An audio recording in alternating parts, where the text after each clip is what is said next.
are going to be starting a new unit. So we're going to be learning about time.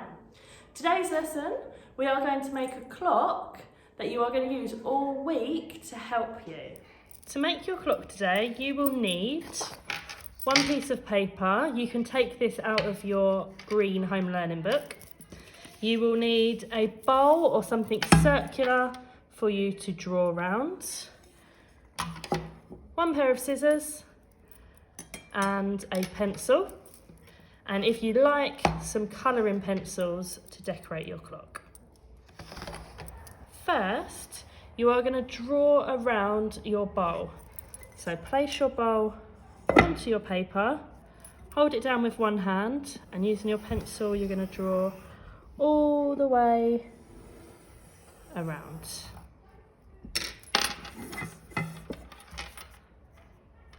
Once you've done that, you're going to cut it out.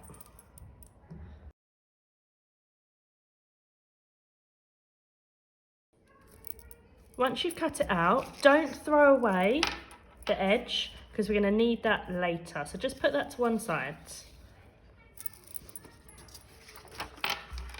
Then, with your circle, I want you to fold it in half.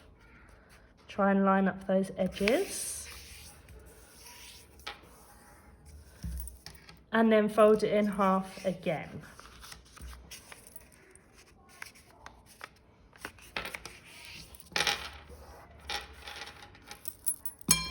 Now you're going to unfold it and you should be able to see the lines on your clock. Now we need to draw the numbers on our clock. So starting at the top, we are going to write the number 12. Then if we follow the line where we folded this side, we're going to write the number 3.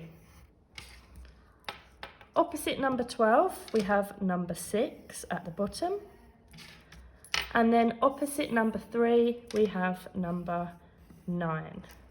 Once you have put in those 4 numbers, you can fill in the rest of the numbers.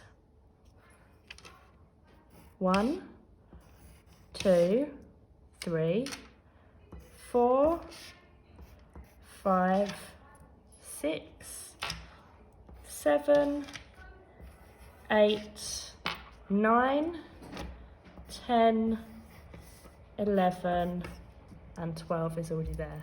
So your clock should now look like this. Now we have all of our numbers from 1 all the way around to 12. You can colour in your clock.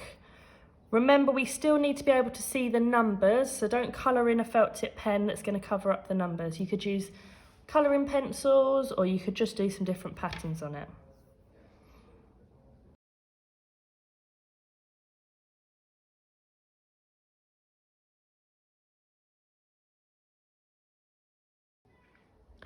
Once you've decorated your clock or coloured it in, you are going to move that to one side and bring back the piece of paper from earlier that you cut your clock out of.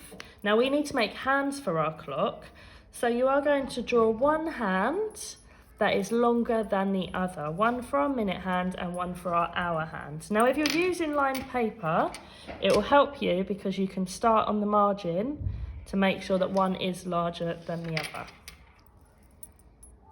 If you have a ruler at home, you can use that as well.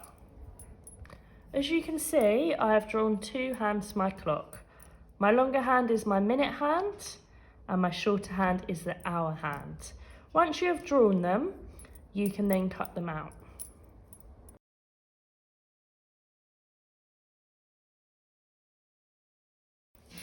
I have one longer hand and one shorter hand ready for my clock. Now you can place them on your clock to check that they fit.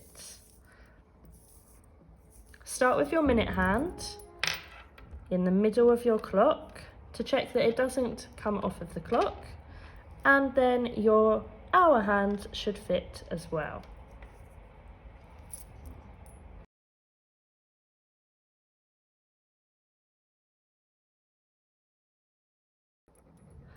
I've chosen to colour in my hands in 2 different colours. This is going to help me to remember which is the minute hand and which is the hour hand. So if you'd like to do that too, I think that'd be a really good idea. Now you've decorated both your clock face and your hands, you can attach the hands. Now they need to be able to move. So if you have some blue tack at home, you can just pop a little bit of blue tack on the back of each hand and you can stick them on.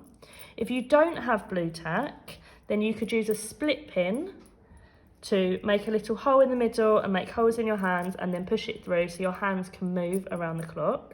If you don't have either of those things, it's fine. You can just place your hands on and keep them safe, because when we do our lessons for the rest of the week, you're going to need your clock and the hands to be able to move. Good luck with making your clock, and don't forget to share a photograph of it on the Google Classroom with us.